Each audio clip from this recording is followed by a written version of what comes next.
اللهم اجعلنا من الذين آمنوا وعملوا الصالحات وتواصوا بالحق وتواصوا بالصبر آمین یا رب العالمین. زموږ عزتمندو ما ستاسو په وړاندې د سورې هود یو آیت تلاوت کو چې په دې کې ذکر د ابراهیم علیه السلام شوی دی او تاسو ټولو ته دا خبره معلومه ده چې د ابراهیم علیه السلام ژوند ډېر د سټرګل او د کوششونو نه ډکو. ابراهیم علیه السلام ژوند کو تاسو مطالعه کې نه هغه ټول د کوششونو نه او د جدوجهد نه هغه ډک دی. او زمونږ چې کوم دین دی د دې دین نوم چې کوم دی اسلام دی او د اسلام منونکي ته مسلمان ویلی شي، مسلم ورته ویلی شي. دلچسپه خبره دا ده، تاسو په دې خبره باندې غور وکړئ چې دا نوم مسلمان یا اسلام د دې تړون ابراهیم علیه السلام سره دی. د دې تاریخ تاسو وګورئ، د دې تاریخ ملاویږي سیدنا ابراهیم علیه السلام سره. یعنی الله تعالی فرمای وَإِذْ قَالَ لَهُ رَبُّهُ أَسْلِمْ، کله رایات کا وخت چې کله ابراهیم علیه السلام تخپل رب وی چې تسلیم شه، نو ابراهیم علیه السلام جواب کوي قال اسلمت لرب العالمین. هغه وی چې زه دا ټول دنیا د جهانونو مالک ته زه سرنډر کېږم، زه مسلمان کېږم، زه غاړه ایښودن کېږم. مسلمان څه ویلی شي چې زه غاړه ایږدي. دقه رنګ ابراهیم علیه السلام متعلق دام ویلی کېږي چې کله هغه کعبه جوړوله ربنا وجعلنا مسلمین لک، په مونږ مسلمانان وګرځې، ومن ذریتنا امة مسلمة لک، او زما د اولاد نه هم، زما د ذریت نه هم، یعنی د خپل اولاد دپاره هم پریشانه دی چې دام مسلمانان وګرځي. تاسو وکتل د دې تړون، د دې لفظ تړون، د لفظ مسلمان تړون، د اسلام تړون هغه سیدنا ابراهیم علیه السلام سره ملاویږي. او دغه رنګ په سورې حج کې ډېر مشهور آیت تاسو یې وایم، الله تعالی فرمایي هو سماکم المسلمین من قبل وفي هذا، او الله تعالی ستاسو نوم چې کوم دی مسلمان یې ښودلی، مسلمین یې ښودلی په دې دین کې هم، اوس هم او د دې نه مخکې هم. ملت ابیکم ابراهیم، دا ستاسو د پلار نیکه دین دی، د پلار ابراهیم علیه السلام دین دی. او دین یعنی مذهب دې ته ملت ابراهیم هم الله تعالی په قرآن مجید کې ویلی دي. الله تعالی فرمایي ټول دنیا ته دا فرمایي چې فتبعوا ملت ابراهیم حنیفا، تاسو ټول پیرویو کې، اتباع کې، په نقش قدم باندې روان شئ د چا؟ ملت ابیکم ابراهیم، ملت ابراهیم حنیفا، د ابراهیم علیه السلام چې هغه حنیف و، حق طرف ته مایل و. دا ټولې خبرې چې ما وکړلې د مقصد دا دی چې د ابراهیم علیه السلام ژوند او د ابراهیم علیه السلام شخصیت زموږ دپاره ډېر اهم دی. تاسو که وګورئ قرآن ځای په ځای د ابراهیم علیه السلام ذکر کړی دی. او تاسو که اسلام ته وګورئ، دا موجوده چې کوم اسلام دی، چې کوم نبی علیه السلام موږ ته پیش کړی دی، د دې تړون ابراهیم علیه السلام سره دی. لکه دین څه شی دی؟ بنی الاسلام علی خمس، د اسلام بنیاد هغه په 5 خبرو باندې، په 5 سيزونو باندې. شهادت الله اله الا الله وان محمد رسول الله، دا گواهی پیش کول، دا گواهی پیش کول چې د الله تعالی نه ما سوا بل اله نشته، یعنی توحید.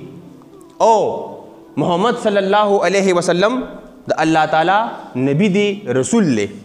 لومړنۍ خبره کومه یوه ده؟ توحید. دویمه خبره کومه یوه ده؟ و اقام الصلاة و ایتاء الزکاة والحج وصوم رمضان. نګوره توحید، نګوره د توحید تړون سیدنا ابراهیم علیه السلام سره دی او کنه دی؟ ابراهیم علیه السلام بوتان مات کړل او که مات یې نه کړل. د توحید په خاطر هغه بوتان مات کړل، هغه نظریات یې چیلنج کړل، چې کوم غلط نظریات و هغه ابراهیم علیه السلام چیلنج کړل. ورپسې بیا د مونځ ذکر دی، د دې مونځ تعلق هم سیدنا ابراهیم علیه السلام سره دی. څنګه دی؟ تاسو که وګورئ د هغه زوی خبره کوي وکانه یأمر اهله بالصلاة والزکاة، حکم یې کو خپل کور والا ته د مونځ او د زکات. ان د مونځ او د زکات تعلق هم سیدنا ابراهیم علیه السلام سره تابعیږي. د دې کولو د مونځ کول او د دې تړون چا سره ملاویږي؟ سیدنا ابراهیم علیه السلام سره ملاویږي. او دغه رنګ مخکې راشه تاسو که وګورئ د زکات د هغې ذکر خو هم شو. سیدنا ابراهیم علیه السلام دا دعا کوي رب اجعلني مقیم الصلاة، چې ما ومن ذریتی، چې ابراهیم علیه السلام دا دعا کوي چې ای الله ما د مونځ پابند وګرځې، چې زه مونځ قایم کولو والا شم، چې مونځ ادا کولو والا شم، او زما اولاد هم، یعنی زما اولاد هم مونځ ګزار شي. او دارنګ د حج تعلق هم سیدنا ابراهیم علیه السلام سره دی. مونږ چې دا حج کوو زو د هغه یاد تازه کوو، هغه قربانۍ یاد تازه کوو چې کوم سیدنا ابراهیم علیه السلام پیش کړی وي د الله تعالی په مخامخ. الله تعالی به ورته حکم کو او هغه به هغه قرباني وکړله. تاسو ذهن کې پکار د یو سوال پیدا شي، هغه سوال دا دی چې د توحید تعلق سیدنا ابراهیم علیه السلام سره دی، بوتان یې مات کړل. د مونځ تړون سیدنا ابراهیم علیه السلام سره دی، هغې ذکر مو کو چې هغه مونځ کوو. دغه رنګ د حج تړون هم سیدنا ابراهیم علیه السلام سره دی.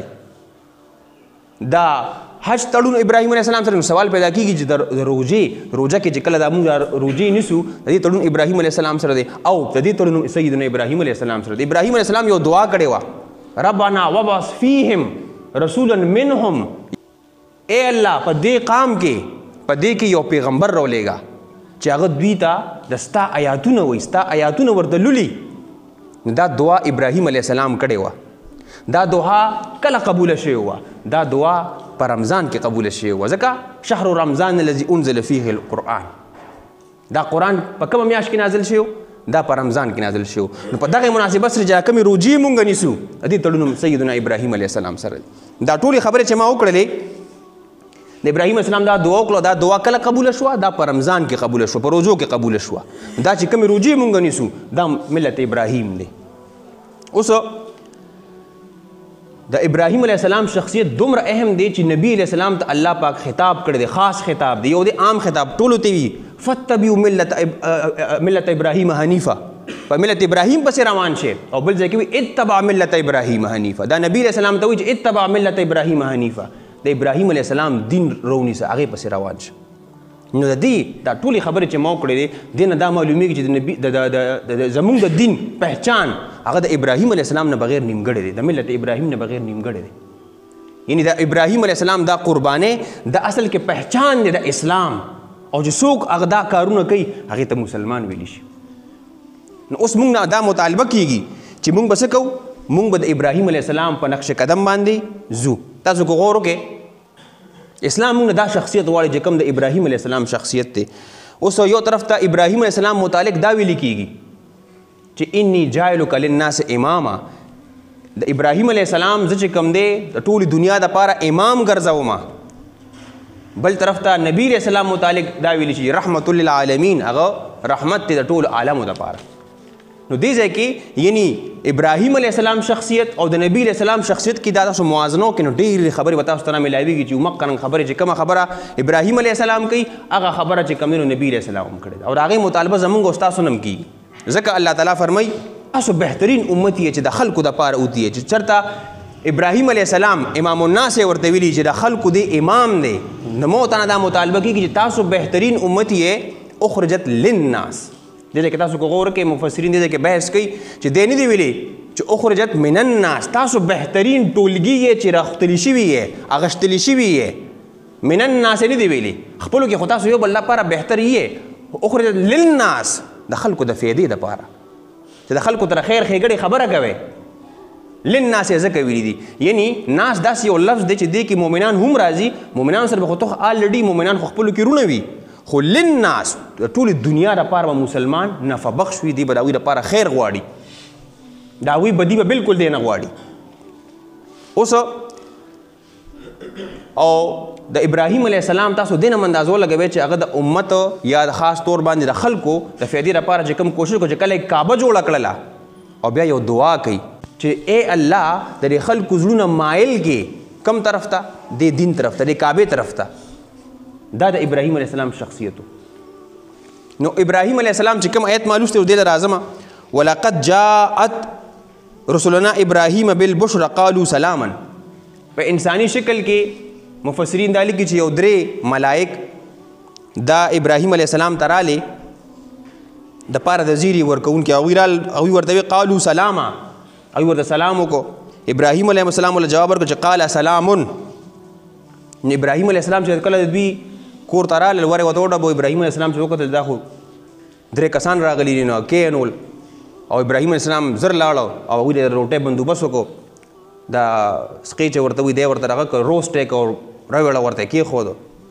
نو چې څه وخت تېر شو نو هغوی هغې له لاس نه وړه، هغه 3 کسان چې کوم راغلي وو هغې ته لاس نوړو نو د ابراهیم علیه السلام پریشانه شو ځکه چې پخوا دور کې به اکثر چې چاره قتل لپاره به ورځي ورتله به یو څوک کور ته به ورغی او څه به ورته کېښودل ده به له لاس نوړو نو هغه سړی به پریشانه شو چې دا لکه د سړي طبیعت خراب دی ماته چې څه مسله ده نو چې کله ابراهیم علیه السلام دا منظر وکتو نو پریشانه شو چې دوی تپوس وکړو تاسو ولې دا خوراک نه خورئ نو هغوی ورته جواب کې وایي چې مونږ صرف یو زیري له راغلو تاسو له مونږ زیري درکوو د زوی یو زیري درله درکوم اوس دا خبره یې هلته ښځه اوري د سیدنا ابراهیم علیه السلام دا خبرې هغه اوري چې هغه دا واورېد نو هغه په خندا شوه چې ته مونږ له د هلک زیري راکړې چې زمونږ به زوی وشي زمونږ به یو غلام وشي زوی هم وشي نو هغې خندا وه انا عجوز هغې وایي زه خو بوډه یم او زما دا خاوند چې کوم دی دا بوډا دی دا څنګه کیدی شي هډوکي هم خراب شوي دي بوډاګانو زمونږ به زوی څنګه کیدی شي نو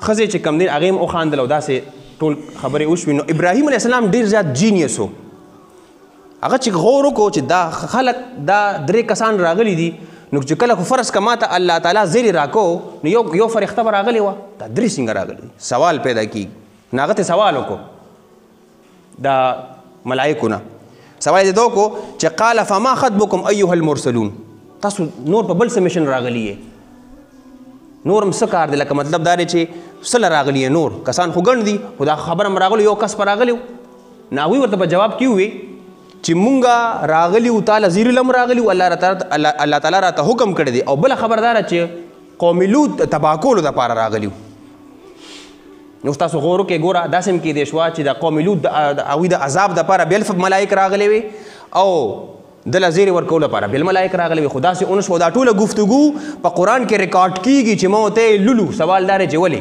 د هغې در اعظم دا ټولې خبرې چې کیږي د ملت ابراهیم د ابراهیم علیه السلام د شخصیت خبرې کیږي او بیا د ابراهیم علیه السلام دا مکالمه چې کوم ملایکو سره کیږي هغه په قرآن کې ریکارډډ ده نو چې کله دی ورته ده ووایي چې لکه قوم لوط دا زه به تباه کوم د هغوی په ګناهونو په سبب هغوی کې چې بدفعلي راغلی ده هغوی کې شرک راغلی دی هغوی کې کفر راغلی دی دغه قام تباه کوي الله تعالی فیصله کړې ده چې دا تباه کوي او بله فیصله دا کړې چې ابراهیم علیه السلام له الله تعالی زوی ورکوي نو هغوی دا باس چې کله اوس ابراهیم علیه السلام په دې خبره باندې خفه شو او الله تعالی گفتگو کوي په دې هغه ابراهیم علیه السلام چې د الله تعالی په حکم باندې هغه خپل بچی په صحرا کې پرېښودل هغه ابراهیم علیه السلام چې الله تعالی په حکم باندې هغه خپل زوی حلالولو ته تیار شو هغه ابراهیم علیه السلام چې د دین په خاطر د دین د سربلندۍ په خاطر په اور کې ورمټ کړی شو هغې کې واچولی شو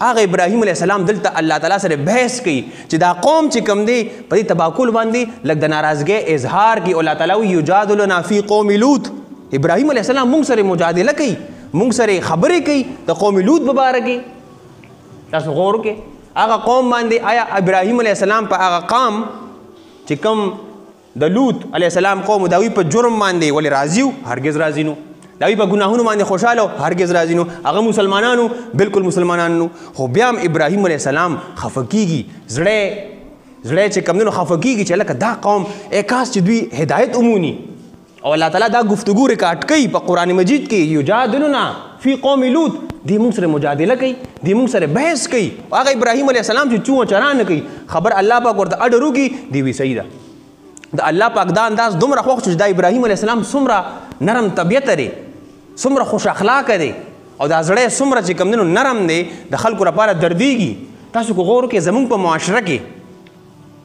اکثر زموږ دشمن وي یا غیر مذهبه وي نو چې هغه باندې زلزله راشي طوفان راشي په دې خبره پوه شوې یا هغه په هغې کې مړ شي مونږ ګډ زبردست کار وشو صحیح کار وشو دا شرابیان دي دوی چې کوم دی نو دا کلبونه چلی دوی نایټ کلبونه چلی دوی د زنا اډې چلی ښه کار وشو چې تباه وشو مونږ پرې خوشحالېږو نو دعاګانې کوو او مونږ الله اکبر صحیح کار وشو دا کافر دي دا چې تباه شو که نه دا ښه کار وشو خو دلته مذهب ګوره مذهب بالای طاق کو ابراهیم علیه السلام هغوی دپاره پریشانه دی خفه دی چې دا داسې نو پکار الله پاک دا انداز دومره خوښ شو په قرآن کې الله تعالی وایي مخکې ابراهیم علیه السلام کې 3 خوبه ان ابراهیم لحلیم اواه منیب بېشکه ابراهیم علیه السلام حلیم دی اواه دی او منیب دی تاسو کو وګورئ چې دا واقعات کله وشو الله تعالی د هغه تعریف کوي چې ابراهیم علیه السلام کې 3 خوبې وې دا تاسو ته زه بیانوم لومبنۍ خوبي څه وه ابراهیم علیه السلام کې حلیم حلیم اوتری د حلم نه یا د حلم نه. حلم ویلی شي هغه غوا ته یا هغه میخې ته چې د هغې دا سرمن ني دا ډېر زیاته نرمه شي، ډېر د غټوالي نه، نو چې کله دا بچی پې سر کېږي که نه په غېږ کې، نو بلکل د بالغ په شان ته محسوسیږي، دې ته حلم ویلی شي. نو د دننه نه هم هغه غوا نرمي خپل بچي ته خوشحالېږي چې دا بچی راځي او دلته سر یږدي، نو هغه ته هغه مور ته ښه لګي. نو ابراهیم علیه السلام د دننه هم نرمو او د بهر نه هم نرمو، چې هغه کله وکتل چې دا قوم د شرک د وجې تباه کېږي، د کفر د وجې تباه کېږي، هغه پې خفه شو چې ای کاش دوی هدایت ومومي. ګوره دا طلب په هغه کې پیدا شو. دا نو څنګه چې زمونږ په معاشره کې کېږي چې فرض که زمونږ یو دشمن دی، غیر مذهبه دی، اسلام نه لرې دی، نو مونږ پې خوشحالېږو. نو مونږ له خفه کېدل پکار دی چې دا سړی خو د اسلام نه لرې لاړه. دې ځای کې یو بله خبره هم، حلیم اکثر داسې وي چې مونږه نرموالي په ابراهیم علیه السلام کې مونږ څه کوو، مونږ ته فرض که یو زمونږ یو سیاستدان دی یا یو لیډر دی، نو کیمره که وي نو ماشوم به غېږ کې راوچت کي او یا لکه تصویران وباسي، لکه دله یتیم دله مونږ هیلپ وکړو او دا دی او هغه دی، خو چې کله کیمره خوا شي بس ماشوم خوا کېږي. نو دا حلیم نه دی، دا مینه نه ده. حلیم هغه دی چې د په تنهایۍ کې هم ته دننه یو درد لرې، دا ابراهیم، دا ملت ابراهیم دی. الله پاک مونږ دا ډیمانډ کوي چې دا کوالټیز په مونږ په ځان کې پیدا کړو. یتیم دی، تاسو کو خیال کړي یتیم چې کوم دی، یتیم نو ګوره مونږ له پکار دننه نه مونږ نرمو، د بار نه مونږ نرمو. او بیا اسلام په دې باندې ډېر زور راوړی دی چې د بار نه دی خیر دی ته کلکې، خو دننه تا کې سافټنس پکار دی، نرموالی پکار دی. چې ماشوم یتیم ماشوم مونږ له مخې له راشي، نو مطلب دا دی چې د هغه رشته دار څوک وي نو مونږ یې راوالو او ښکلی کړو، غېږ کې یې واخلو او هغه سره ډېر زیات دغه کړو چې لکه زه خو ډېر زیات دغه یم، زه پې په ده خفه یم یا دې راته ګران دی. خو چې هغه نه مشر د هغه یتیم څوک کفالت څوک کوي، هغه د سترګې اخوا شي، بیا وایي سړی پرېږده بس اخ دغه کړي. دا حلیم نه دی. ابراهیم علیه السلام داسې نو. ابراهیم علیه السلام دننه یو درد محسوسو او اصل انسانیت هم دغه دی چې ته په چا خفه کېږي. که فرض که زما په علاقه کې مطلب دا دی چې څوک د دین نه لرې دی، د کوشش تیز پکار دی چې زه پوه کړم چې د مرګ نه مخکې زه ورته را پیغام ورسوم، دې ته حلیم ویل شي. دا تړپ په ځان کې خوشحالېدل په خلکو نه چې فلانکي خو مړ شو، خفه شه چې د اسلام نه بغیر لاړه، د توحید نه بغیر لاړه، ایمان یې نو پېژندلې، په شرک باندې مړ شو. دا خفګان خبره ده. ابراهیم علیه السلام او داسې یا پې مرګ راځي یا تباه کېږي یا ته تکلیف کې رسي، نو په دې به ابراهیم علیه السلام خفه کېده. نو الله پاک دغه گفتگو ریکارډ کړی چې ابراهیم علیه السلام ډېر حلیم سړی و، ډېر زیات حلیم و. مخکې بل صفت یې بیان کړی دی د ابراهیم علیه السلام، ان ابراهیم لحلیم اواه. اواه اتري د تأوه نه، او اواه په پښتو کې مونږ استعمال مونږ دا ظلم داسې لږ وکړي لکه هغه فلان کې خو مړ شو یا هغه فلان کې خو دغه مونږ په سینه باندې لاس کړي اوه داسې چلو شو. دا ډېر زیات د غم نه، دا ډېر زیات د تکلیف نه چې مونږ اوهو تاسو چلو شو، دا خبره خو صحیح ونه شوه، فلان کې خو وفات شو یا هغه فلان کې خو چې کوم دی نو مړ شو یا فلان کې چا قتل کو یا هغه فلان کې. ګوره ابراهیم علیه السلام چې کله پته ولګېده چې دغه کسان د هدایت نه بغیر روان دي، الله تعالی تباه کوي، د ملایک راغلي دي، الله پاک وایي دی خو ډېر زیات اواه دی، په هغې باندې یو آه یې نارې کو، یو درد ورسره و، یو احساس ورسره و. خوشحالېده پې نه چې ښه خبره ده سړیه چې دا ټول تبو برباد شي، ټول یو اسلام شي. نو دا هغوی په دې باندې هغه خفه و، یو تړپ پکې و چې دا خلک هم په سمه لار راشي. دې ته وایي اواه دی. نو تاسو که غور وکړئ نو آیا مونږ کې دا شی شته؟ دا څومره د اسلام څومره د مینې دین دی، دا ملت ابراهیم دی، څومره د درد دین دی چې ته دننه یو درد لرې د خلکو چې په غم کې صحیح کې نه چې ته پې خوشحاله شي، چې ته ورسره خفه شي، ته ورسره کښېني. یا څوک په شرک او په کفر کې ورته وایي چې یاره همدغسې ښه دي، یا فرض که دا څوک کم خلک په کفر او په شرک کې مبتلا دي، بعد کې اولاد دی او هغوی په دا کې ته پې خوشحالېږي، ته پې خوشحال پکار ته پې خفه شي او ته ورته پیغام ورسې، نو دا اواه کېدل دي. ورپسې دی منیب. منیب څه ته وایي؟ الله ته رجوع کوونکی، یعنی دی چې کله غم وویني، کله څوک په تکلیف کې وویني، کله څوک په کفر کې وویني، کله څوک په شرک کې وویني، دی دومره خفه شي، دی دومره خفه شي چې راشي بیا دی څه کوي، دی الله سره خبرې کوي، واپس شي. منیب هغه ته په سجده کې پروت دی چې ای الله ځان ته هم دعا کوي او هغوی ته هم دعا کوي چې الله دا خلک د دې شرک د دې تیارو نه وباسي. نو تاسو په ځان کې دا سیس پیدا کوئ چې ابراهیم کې دا درې کوالټیز دا مونږ ته الله پاک وایي فتبعوا ملت ابراهیم حنیفا، ملت ابراهیم باندې روان شه او نبی اسلام ته وایي اتبع ملت ابراهیم حنیفه ته ورپسې روان شو. نو ابراهیم علیه السلام دا شی کړی دی. ابراهیم علیه السلام په سنت باندې به عمل نبی علیه السلام دا درد دا نبی علیه السلام لره او امت دپاره هغه دا جړه کړې ده دا ملت ابراهیم دی که نه. نو دا خوبۍ آیا مونږ کې شته؟ نن کو تاسو وګورئ امت مسلمه ایز ا هول څو کوم خلک ځان ته مسلمانان وي دوی د غیر مسلمو په تباهۍ باندې خوشحالیږي او اخرجت للناس ته خو د فایدې دپاره امت. نن کو تاسو وګورئ چې کوم مختلف قامونه دي کو د انګریز قام دی د هغوی د بهترۍ دپاره خپل یو ارګنایزیشن وي یو ګروپ یا به د هغوی دپاره کار کوي. د پښتنو دپاره به خپل یو پارټي به جوړه شوي او د پښتنو دپاره کار کوي د هر مکتب فکر دپاره خپل خو مسلمان به داسې نه مسلمان به د ټولو دنیا د فایدې دپاره خبرې کوي. او تاسو کو ګورئ چې کوم بعضې آیاتونه په مکه کې نازل شوي دي لکه سوره معون ارأیت الذی یکذب بالدین فذلک الذی یدعو الیتیم دا خو ګوره دا مکن قرآن دی چله دې کې ورکولې ګوره د غیر مسلمو د حقوقو خیال یې هم ساتلی دی.